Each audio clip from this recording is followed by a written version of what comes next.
I'm Sandy Martin, the Mayor of Shoreview.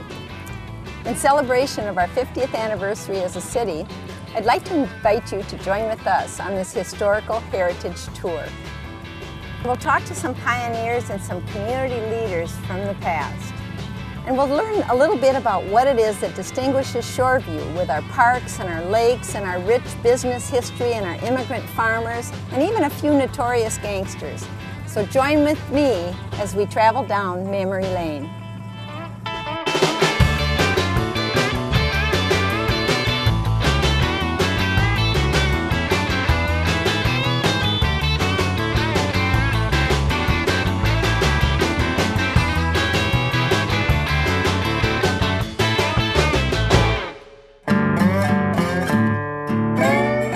The history of Shoreview dates back to the early 1800s, when it was home to the Dakota and Ojibwe Native Americans. These fertile fields and clear lakes attracted European immigrants to start a new life. And by the 1900s, summer cottages dotted the shorelines as city folk looked for recreation in the countryside. The area had been recognized as Mounds View Township in 1858, the same year that Minnesota became a state. And 99 years later, the township incorporated the village of Shoreview. Use of the land changed from rural to suburban for today's 27,000 residents. And as they say, the rest is history. Our tour through Shoreview will follow a route from south to north, visiting neighborhoods that border the lakes. We start at Lake Owasso with Lucina Slayton, whose grandfather had a dream to build a business. My grandfather was a man that owned a cigar store in St. Paul. Met his wife there. She worked in a hat shop. And his vision was to have a theme park outside of the city where some of your elite from the city could go for their weekend getaways. And he decided to ask the city for the rights to go all the way out through Rice Street and then down between the two lakes of Wabasso and Owasso, which I believe at one time may have connected during severe rains. He did get that granted by the city. He went to the point in Lake Owasso, built his home, and was able to build his farm there as well, had cattle, and decided to make that the Horseshoe Drive. And that's where the establishment of Chapman's Horseshoe Drive began. He was going to issue certificates, my guess would be to sell shares for funding and so forth, and actually had the certificates made up. And we have one that was already even signed and a year's date on it. And that early person that bought that first certificate was one of the Guerin family members. And I believe it was his son who had a gas station on the corner of Rice Street and North Owasso Boulevard for years. He wanted to put a club in Lake Wabasso over the water and on the west side of this peninsula, and then on the east side he wanted to do the park and a beach and so forth. He ended up actually doing all of that and getting the pilings driven into the Lake Wabasso, and it was at that point that 1929 our stock market went down. He lost everything along with many, many people, and so it never materialized.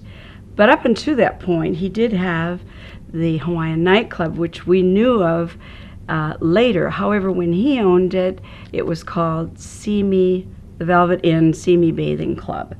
And it had boats that you could rent, you had changing rooms, towels, there was an ice cream parlor there, and it was just a wonderful little place for social gatherings.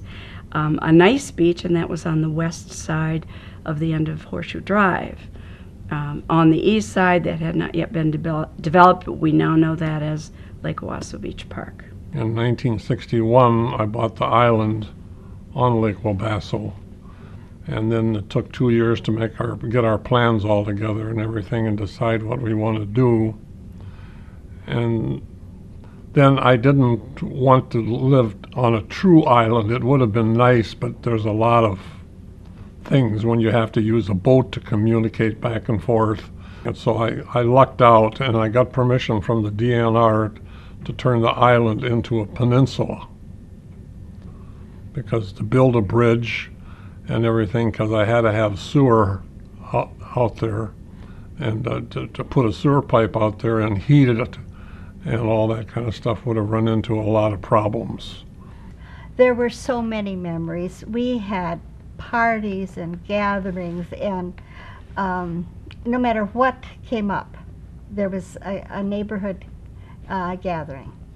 If there was someone having a hard time with health or funeral, or we all turned out and had something to do. If it was a happy time, a wedding, there was always a shower, and the kids swam at the lake. You know, the kids that were off of the lake swam at the different homes, and they were welcomed.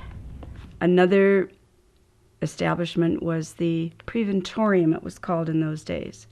It was believed in the 20s, I think, and 30s that there was a treatment that would help children who had been exposed to tuberculosis. So this became a TB facility. And while they did not really have active TB there that we understand, because my mother worked in this facility, and she never contracted it, nor did anyone else. But families that had TB in them would send their children there to live for a time until the ill family member could be treated. These children, it was believed they could sleep out on a screened porch with only a blanket and pajamas throughout the winter, because the fresh air was believed to kill the virus and the bacteria that they would contract if that contributed to respiratory and tuberculosis problems. That did not last forever, but the Preventorium itself was there until just a few years ago, when they rebuilt it and made it into those who are mentally disabled, and you have various levels of function, low, middle, and high functioning individuals who now are residents there. One of the heritage homes on Lake Owasso was built in the 1930s by Ancel Keys. The home was lived in by the former Governor C. Elmer Anderson and is now owned by Jeff and Linda Budd.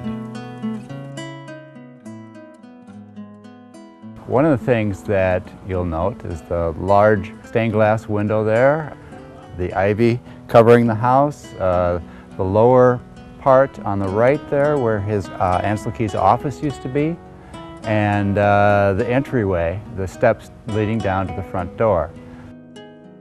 This is the office that Ancel Keys used to do much of his work when he was at the university. We've redone the cabinets in cherry rather than the mahogany, but the way that the office looks is very similar to what he had previously, including the view of the lake. Ancel Keys is primarily known for three different research subjects, one of which is the way to preserve food, and that then was used in World War II and is known as K-rations for Ancel Keys. The second piece of work is on starvation, which was very interesting because when they went to the concentration camps, they saw all these people that had obviously been starved practically to death, and they wanted to understand the effects of that type of nutritional pattern on people and what it actually did to their bodies. And the third piece of work, he did a cross-sectional look at all of a number of different places around the world to understand what they ate and how that affected their bodies. So he really was a pioneer in the world of nutrition. This is the car that my great-grandfather bought. My grandfather used it to deliver mail in Maple Plain, and my grandmother used it to come to Arden Hills all the way from Maple Plain to make bullets for the boys. The gasoline that fueled many Shoreview cars came from the early Garin gas station on nearby Rice Street near Highway 694. when Shoreview was incorporated, it probably was 1950 or so, 57, and boy, back then I remember the station being very close to Rice Street even then, and I don't think my father even had blacktop yet. He just put cinders down and would punch holes in the bottom of a 5-gallon can and take the drain oil from the cars and walk up and down the cinders, and eventually turned into blacktop. Grandpa started the station out back in the 20s, I think, and just tiny, couple pumps. And it was kind of a sideline how it started, because he also worked down by Lake Owasso in the ice house making ice. And then my grandfather ran it for quite a few years. I don't know when I think my father took it over about when they got married, probably 1938 or 40, 35 they got married or something. My grandfather moved to Little Canada, and my parents moved into the house. And my grandfather would come, I remember, once a month. He had a green Chrysler that was always shiny, and he was always dressed to the hilt. The brim of his Texaco hat was shined, and he'd just greet customers once a month, and he'd spend the whole day there. And then I also remember walking up to Sacco's, and I think there was a little grocery store up in the corner of County Road E in Rice. And on the way there, I think it was Joe's dad had a little farm. And on the way coming back, I was with my cousins again. There was some little honeydew watermelons. I'll never forget this. And so we cut through the farm field and we grabbed a couple of honeydew watermelons, and he came out chasing us with his dog, his collie dog. And my cousins were older than me, they were gone. And I'm running and I fell down and the dog bit me right in the butt. I'll never forget it. And then he was standing there, "You're the Guerin boy, aren't you? You're gonna go, I'm telling your dad." And he said, "You better get home." So I was crying and went home and I said, "Dad, Dad," and my butt was sore. And then I not only had a sore butt, but I got grounded besides. Our tour through Shoreview goes north on Rice Street and Hodgson Road to Snail Lake. Here we'll find a legacy of summer cottages, taverns, TV towers, even gangsters, and a camp for kids. Along the way, we'll pass by Cardigan Junction, along the Sioux Line railroad tracks. I remember walking the tracks with my cousin with a gunny sack, picking up coal. And believe it or not, my mother-in-law don't believe this, because she was a city girl. And I remember picking up coal and bringing it back, and they'd throw it in their potbelly stove to heat up. We used to go down to Cardigan Junction with our slingshots, because there was a lot of rocks on the track. And we'd walk the tracks and pick up rocks and shoot stuff as we were going down. And we got close to Cardigan Junction, there was hobos that hung out there and jumped off the Sioux Line trains. And we would walk down there. But one thing I remember about Cardigan Junction when I got older and started dating, it was neat to drive down there and park. It was a kind of a hidden, secluded place. Lover's Lane down there, Cardigan Junction. That was kind of neat too. The trains were neat. I almost jumped one once, but I didn't. I threw my clothes in it with Al Rogowski, a buddy of mine, and our clothes took off and ended up in Wisconsin. We never got in the train.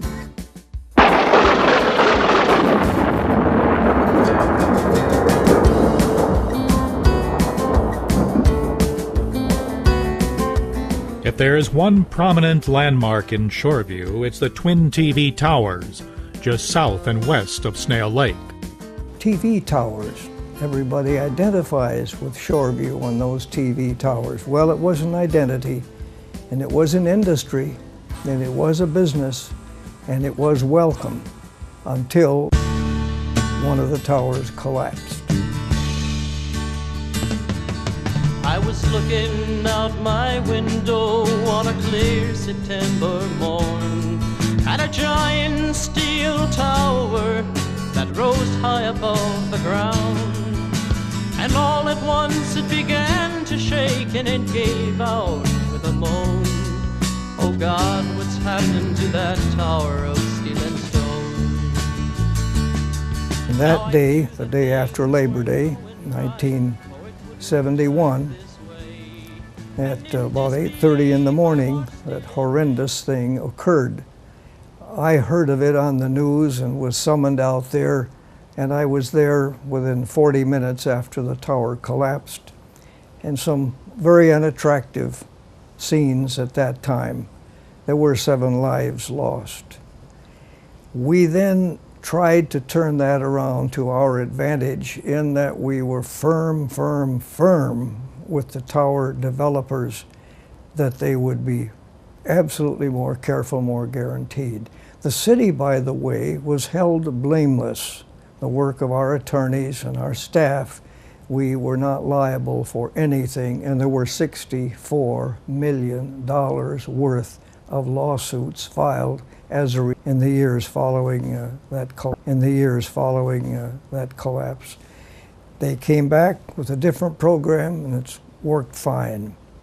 An interesting thing, a week after it collapsed, there was a report in the St. Paul paper, and the rumor was that the other tower was equally unbalanced and therefore most liable to collapse.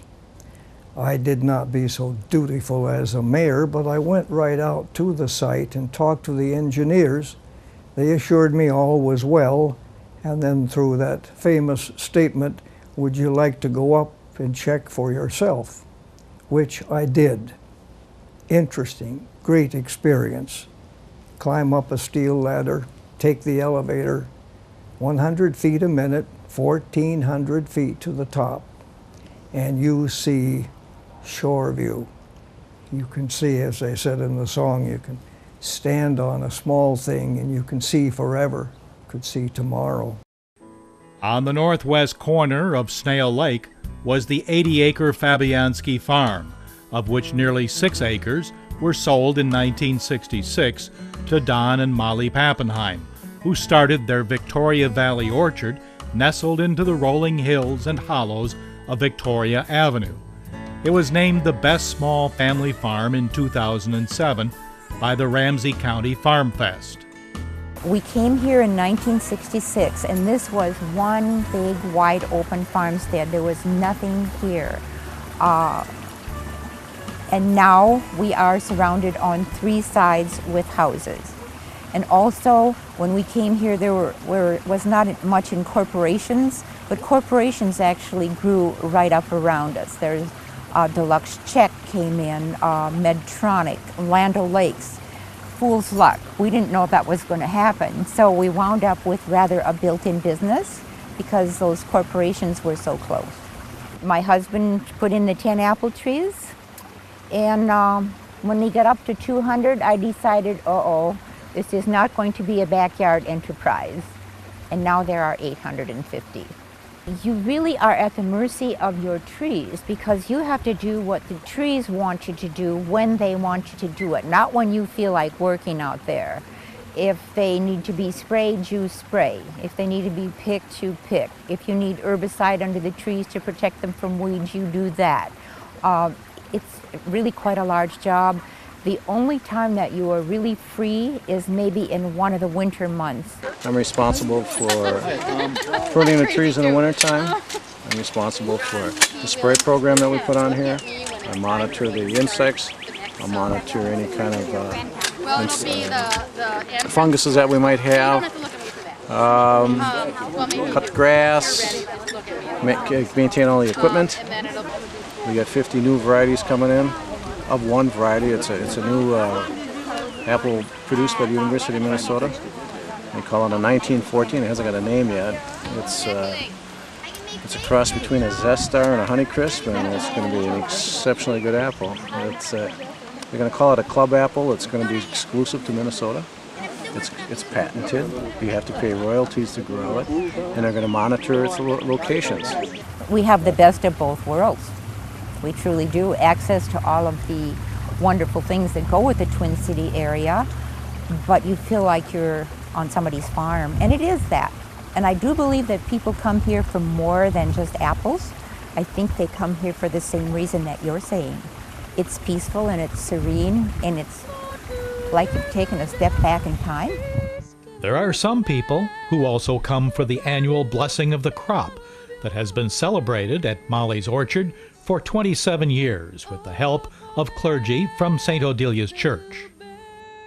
As we gather here this evening in the beauty of nature, let us to the best of our ability enjoy and protect nature around us.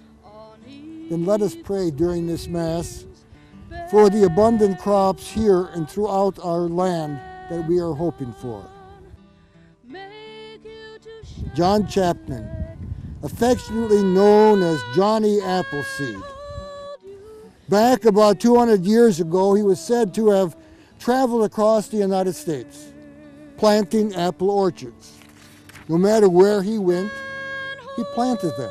It was the one person's way of doing. He wanted to do something for people. He wanted for others to experience some of the good and the helpful.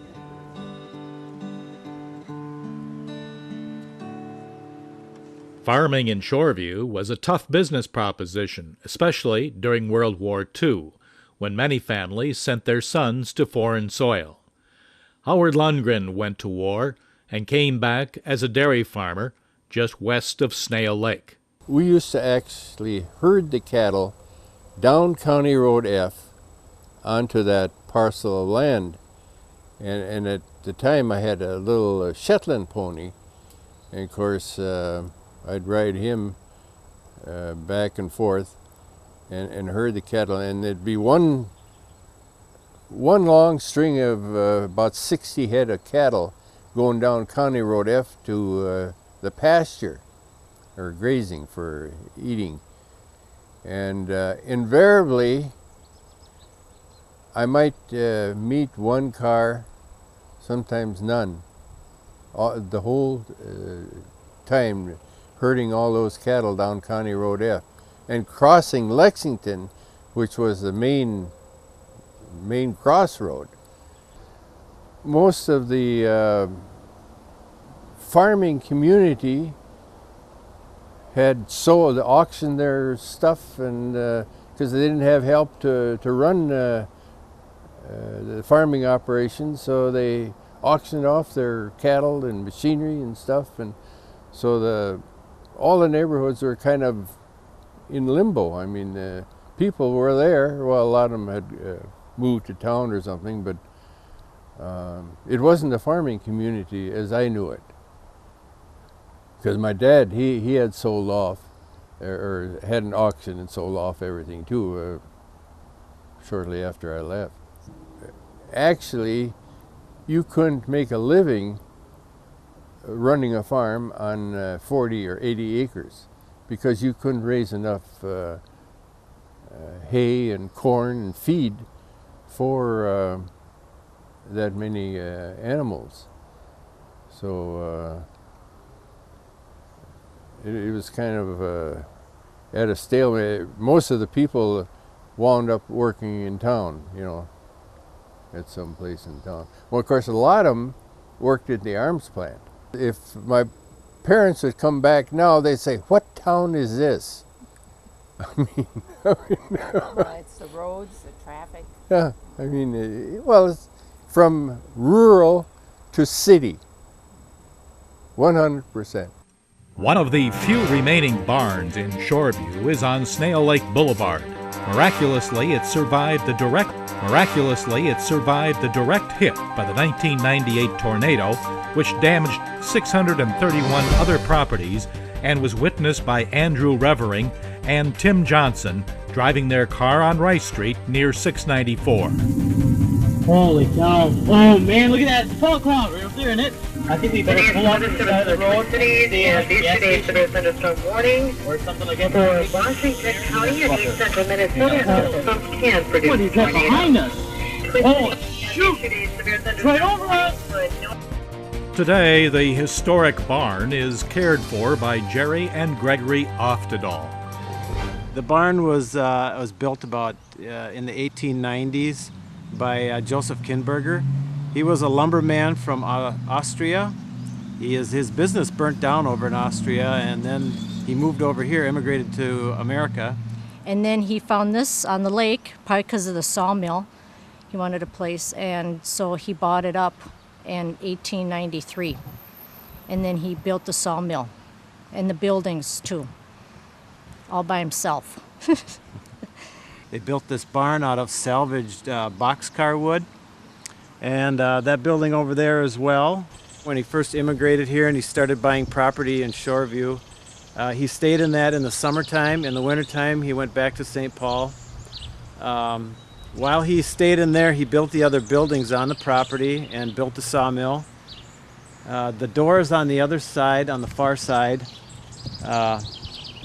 Right now we're just keeping our stuff in there, and I don't know if we're going to keep it or not. I'd like to, but it's going to take some work. It'll be a project.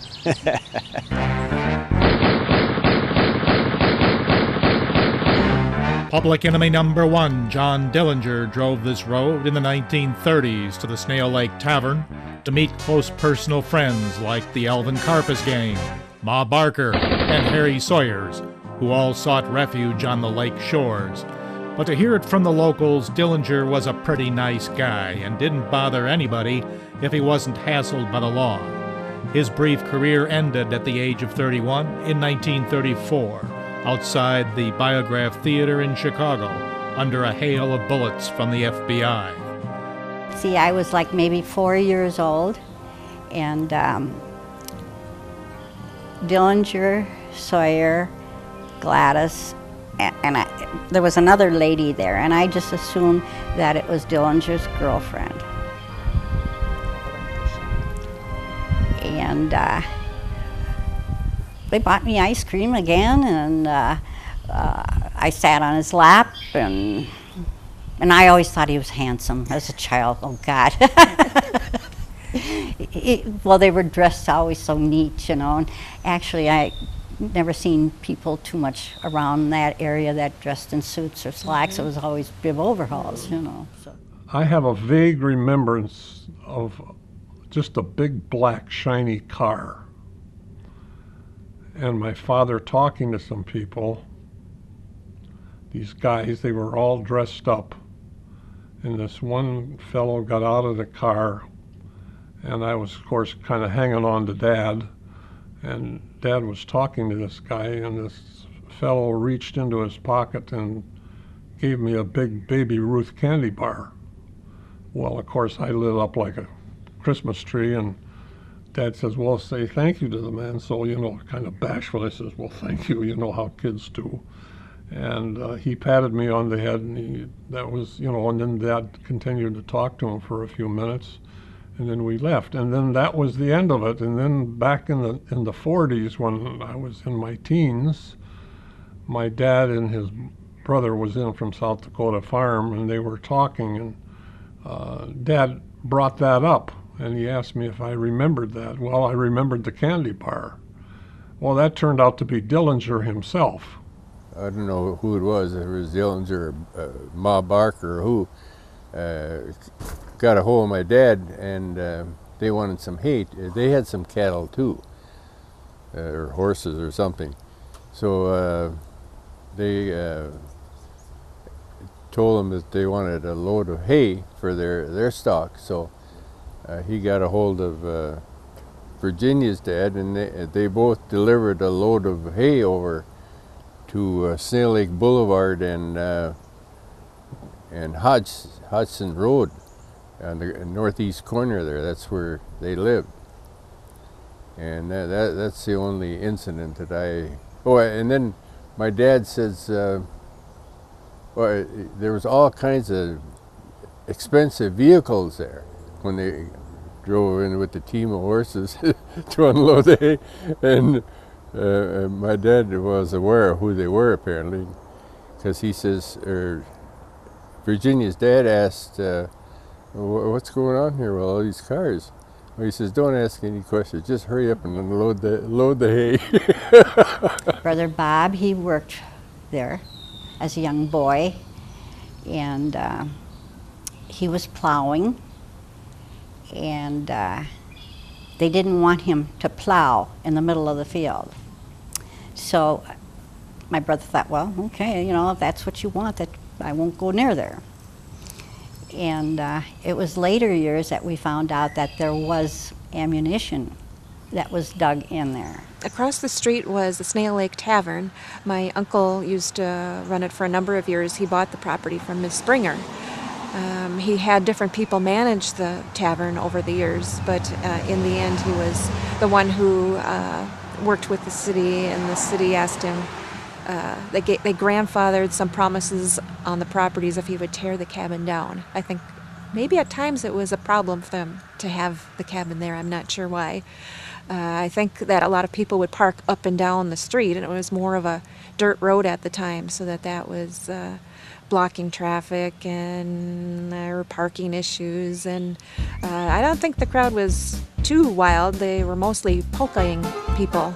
People really enjoyed coming to the club on Friday night for fish. It was generally open Friday, Saturday, and Sunday, and a live polka band would come out, and the couples would bring their own bottle. It was a bring your own bottle joint, and they'd have their own bottle, and the couples would come and they'd have their fish or whatever meal. It was known for having good food too, and then they'd get out on the dance floor and polka. And we used to live in one of the old cabins across the street, and I can remember on Saturday nights, Sunday nights, we'd always hear some of those old favorite polka tunes. Across the street from Snail Lake Tavern were some choice properties for summer cottages. By the 1940s, the transition had begun from farming to rural recreation. They all belonged to a woman by the name of Springer, and she was a school teacher and lived down on Dale and Selby. She had an apartment over a building down there, and Mr. Buto became very good friends with her and helped her with a lot of things. And then when she decided to sell, she gave him first dibs on the land. And he was, of course, back in those years, he was making very, very good money as a bricklayer. So he had some funds available, and he bought the property, which was a very, very wise investment. You know, like, who was it? Will Rogers said, buy land, they're not making any more. Well, my uncle told me that this was probably one of the original buildings on this site. It was a hunting cabin that was used by Miss Springer's father. He would come out here and with his buddies, and they would do some hunting. But he built this, and we know that it was Miss Springer's father because he used to be in the tile business. And you'll see that there's a lot of tile on the floor inside this log cabin, and in the entrance to the cabin here too. In the mid-1920s, land on Snail Lake was purchased for a day camp. It was intended to be a preventative measure against juvenile delinquency by the Union Gospel Mission. But if it weren't for the Gangsters, who ran a dance hall, it may never have been available.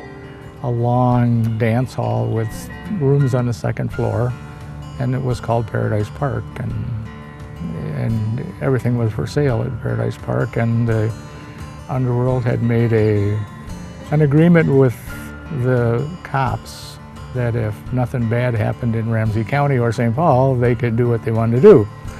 And so they policed it, the underworld policed it. And then when it wasn't profitable, they just walked away from it. And the Lord has a sense of humor. He took it over and gave it to kids. This is the place where thousands of kids every summer come to escape the inner city, get away from the concrete jungle and come out to camp, whether it's for the day, like 140 or so of them do, or whether it's to stay overnight for a week and get away from home and have a counselor nagging at you about, hey, you need to change your clothes, you can't go home in the same set you came to camp with. But now the kids come with suitcases, and then we came with boxes. But they go fishing, they have activities on the side of the hill, they have a chapel every day because that's part of Union Gospel Mission, a baseball field down the other end, and they do track and field events and races, and we still have competition because it's kind of fun to know who's the fastest. And because when kids grow up, get out in the real world, suddenly there's competition, and if they haven't had any before, they know how to deal with failure. And you got to learn how to lose if you're going to learn how to win. The influence of Snail Lake began to reach toward the intersections of Highway 49 and 96, where business interests spawned another tavern, a grocery, a roller rink, and in more modern times, a strip mall and fine dining restaurant on Hodgson Road. In the late 50s, Bruce and Anime Pete had the notion of building a roller rink, and it came to fruition and it was built on Highway 49 in '96 in Shoreview. I believe in the late 50s, 58, 59. There was not a good place for kids to hang out after school in those days, and this became the place. Every day after school, kids would be there, go home, eat supper, come back, skate till 9, 10 o'clock every single day of the week, and many times, often all weekend long. Developed into a time went on, there got to be a club called the Shoreview Rollers. The Dairy Queen and part of the Rainbow Supermarket is there, but still a lot of fond memories from many years ago. When we opened, this place took off like a rocket. I mean, nothing like this had happened in this area, and there was a good reason for it. In the first place, when we first came out here, the population of Shoreview was just over 10,000. And the freeway system had not been in operation for many years before that. Three different families actually went broke in this building. They were premature, and none of them had a lot of experience in the restaurant business either. So we were ready for the folks when they showed up to be our guests, and they were ready for us. If I look back over the last 30 years, the community has changed dramatically, because I remember when we would come in at 7 a.m. to open the restaurant up, we would be sitting out back having our cup of coffee, and the back, back 40, which we refer to back there, was just open land. There were no homes to the west of us. And the pheasants and deer would be running around all morning. And we were in more of a rural setting. And of course, Shoreview has now, after 30 years here, Shoreview's celebrating 50 years, but after the 30 years that we've been here, we've watched the development going. Shoreview is now in a state of redevelopment. So they're going through and they've got a master plan for the city and redefining where things would be and should be. And all of the surveys and things they have done have said that people want to have great dining in their community, Shoreview. We've had sports personalities, movie stars. Eddie Albert, I can remember him being here. We did know Herb Brooks, and Herb Brooks was actually, he lived right up the road here, you know, for a time, and he was a customer here. And then Mark did some, my son-in-law did some catering for him at his house. Yeah, I'd known him for a long time. As a matter of fact, I was watching the hockey tournament when they played the Russians back in I think it was in the 1980s. And I was sitting alone in my living room, and when they won, I was on my feet screaming with joy, you know, and then I realized I was alone, you see.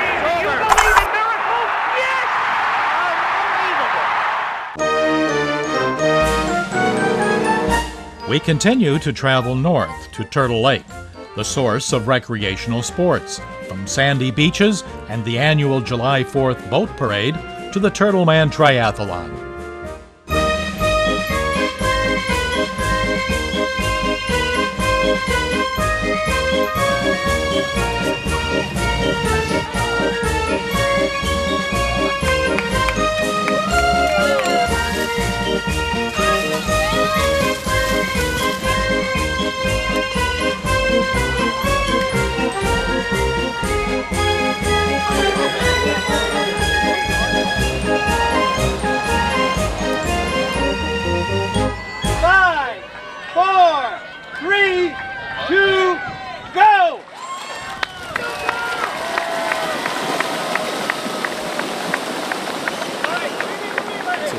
For my 50th, and also that Shoreview is turning 50 also, I thought this would be a good time to sign up for it. So I did. Challenge. I've always liked challenge, especially as I get older, is a challenge. I'm a gymnast from Mounds years back. I never took it any further than that except for, well, coaching. I've been coaching about as long as I've been out of high school. So I'm pushing close to 30 years coaching. I've just always enjoyed being, trying to stay physically in shape, trying to keep ahead of the gravity of the game. Bye, Jacci.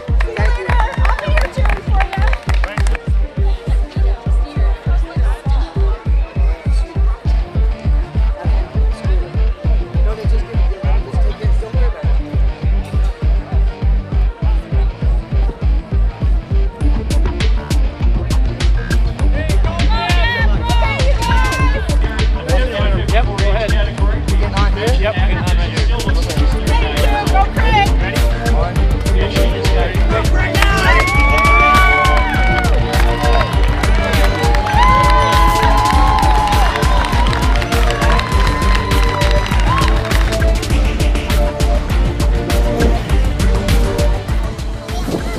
The descendants of another immigrant businessman, Aaron Carlson, have fond memories of growing up on Turtle Lake.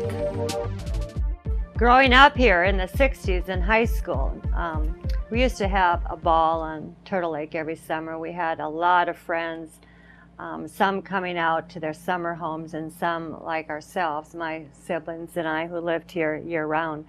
But we used to gather on nice days and spend every day getting tan out on the water. Used to use baby oil to make sure that we get really dark tans, and just had a lot of fun water skiing and boating and getting in trouble with our dads when we wrecked boats and, be out late at night. But often we would have sleepovers on pontoons out in the middle of Turtle Lake, and my girlfriends and I would go out there in the pontoon, anchor out, and then the boys would come out in the canoes after dark, and we would party out in the middle of the lake, and just really had a lot of fun, a lot of fond memories, a lot of good friendships going on.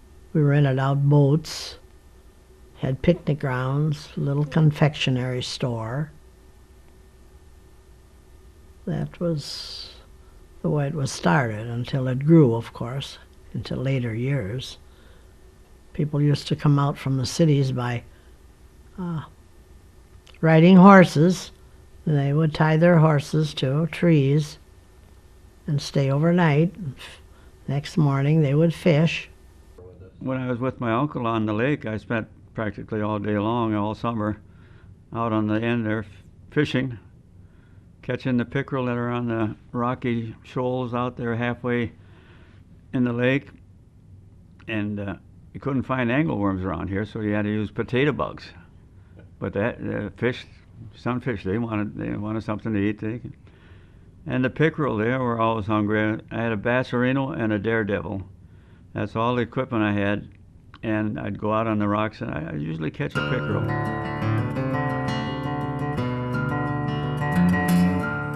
Life on the lake was different from life on the surrounding farms, where it seemed just a little bit hotter in the summer and colder in the winter, and tough to make a living year-round. Just ask the Floors, the Bookers, the Seablooms, and the Andersons, and other families what life was like in Shoreview in those early years before incorporation. We didn't have windows in the house. And my husband says a house is going to spoil and material in because of rain and that and snow, we're going to suffer. I took the car, we had an old car, and I went to Sears, charged windows. Come home and got in a war about it. He didn't like it that I charged him. Well, I says, how was we going to get them? That was our first charge account. Second one was at Sears for doors and insulation. That's the way we got that house put together. Well, it was a really very rural area for the most part. There were farms all around, and most of the farms were in that area and around Turtle Lake, what was Shoreview. In fact, there was a road that was called the Swede Road because the only difference would be that right around, over on 49 and 96 in that area, well, there were some farms there also. The Arner farm was one of them that was there.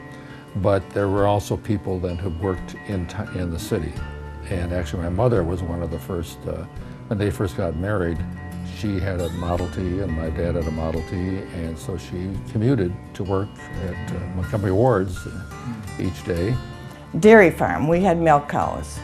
We had chickens, we had pigs, but we had dairy cows. And I definitely was a farmer's daughter because I was out in the field working and helped clean the cows up and helped at milking and at harvesting and the whole works. I was there. 4-H, we did a lot with the cattle. In fact, I have pictures of my sister and I. We took cows to the county fair, not state fair, but county fair.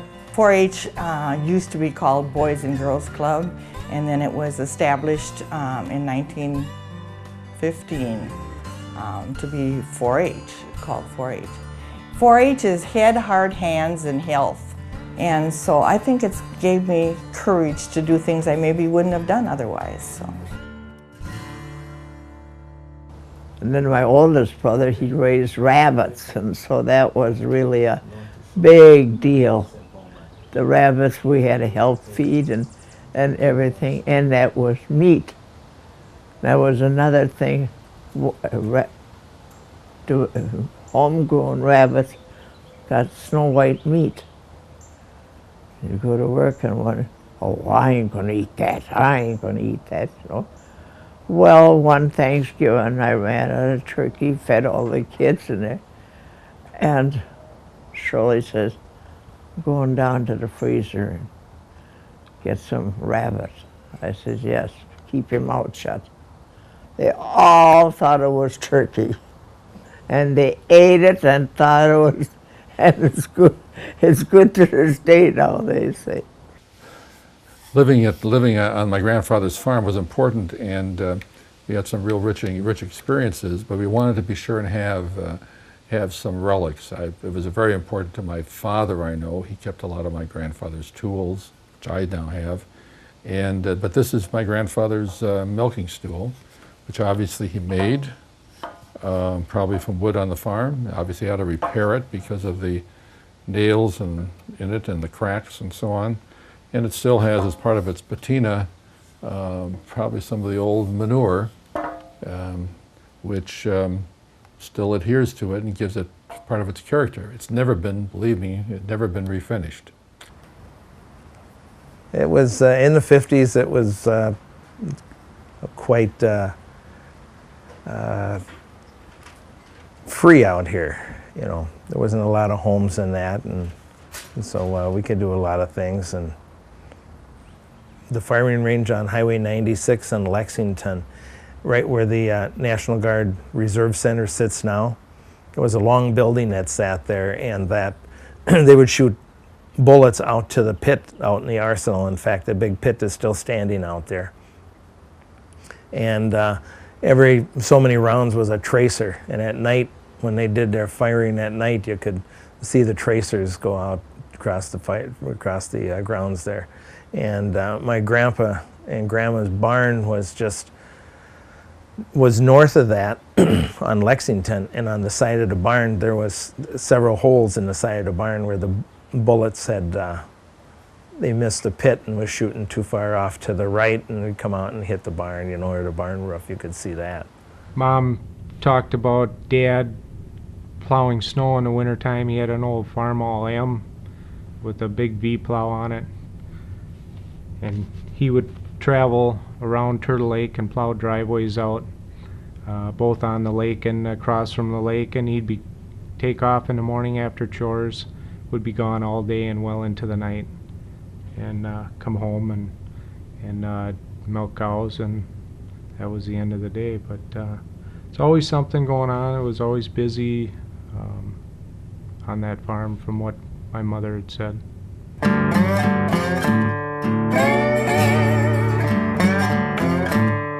From Turtle Lake, we drive northwest to the furthest corner of Shoreview and the Rice Creek watershed.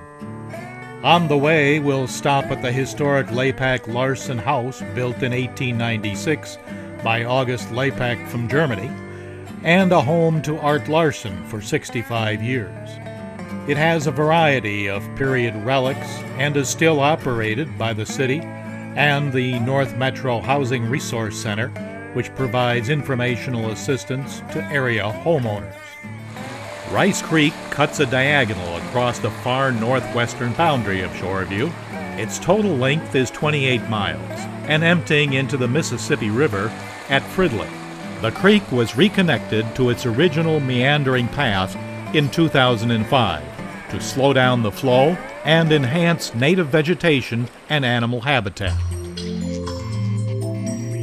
While it's true that Shoreview has no formal downtown, there is a strong business segment throughout the community. There's been a successful convergence of rural Minnesota and the urban enterprise in this northwestern quadrant known as the Rice Creek Corporate Park, started in 1999. It has facilities for national firms like Wells Fargo, as well as restaurants and retail services. Recent expansion included 2 new office buildings and an 83-room country inn and suites. The city estimates that this 230-acre space could contribute as much as 10% of the total tax base. And nearby is not only the picturesque Rice Creek watershed, but a growing community of townhomes and athletic fields that join 10 other parks in Shoreview, appealing to the younger lifestyles. It's a model suburban community.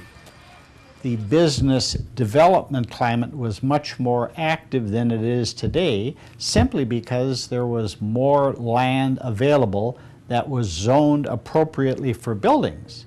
And as a result of that, Deluxe was able to come out. Other larger companies were able to locate in Shoreview. Micro Component Technology was one that comes to mind that built a rather large site. Now we have the Wells Fargo complex in the northwest section of the city, which is on a very large site. And other companies today could not come because we do not have any large space. So there was a gradual transition from major corporation development to the point where the small companies and office complexes and that type of support business for large corporations popped up. And the business complex in terms of supermarkets and other retail outlets continue to develop. We developed basically the structure of shopping centers that the community exists in today. And now, in addition to small companies who always come and go, redevelopment is a large focus of the city, where we're trying to provide areas with existing business so that they can expand and adapt their business in ways that they find necessary. So that's been the big change. Our Heritage Tour now returns south to the Shoreview Commons, the hub of city government, a library, and recreational facilities. And then we celebrate the 50th anniversary in a big way at Island Lake for the slice of Shoreview. Leadership and vision qualified Dick Waddell for his many years of public service to Shoreview, including mayor, where he worked to develop the popular community center and the city's parks and trail system.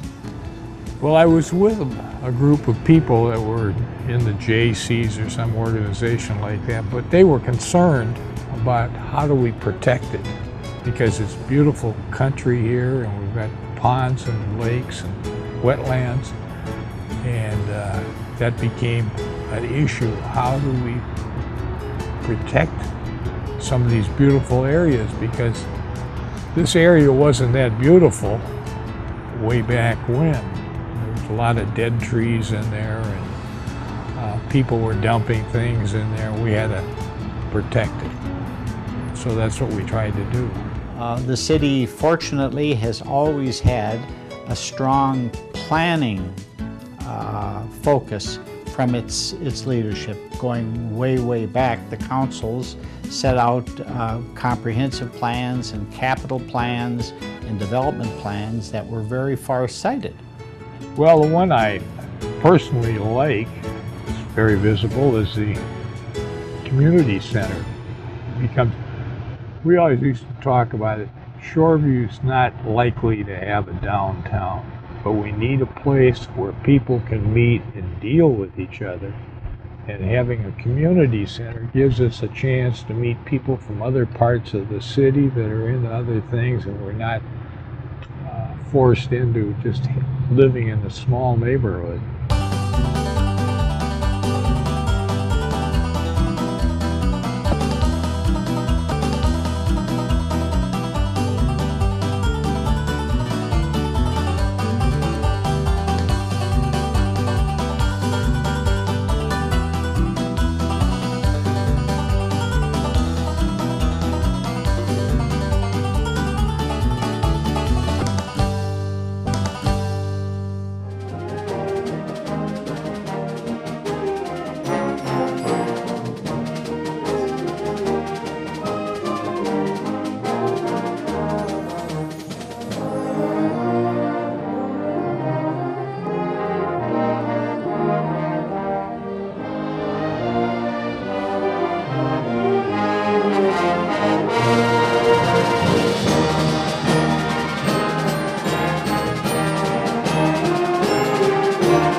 Enjoyed this historical video. It's given us a personal glimpse into the lives and experiences of our earliest Shoreview residents. Shoreview's been blessed with great leadership in the past, and as we close this chapter on the past 50 years, we know that we can look forward to even greater success and accomplishments in the future. Thank you for watching.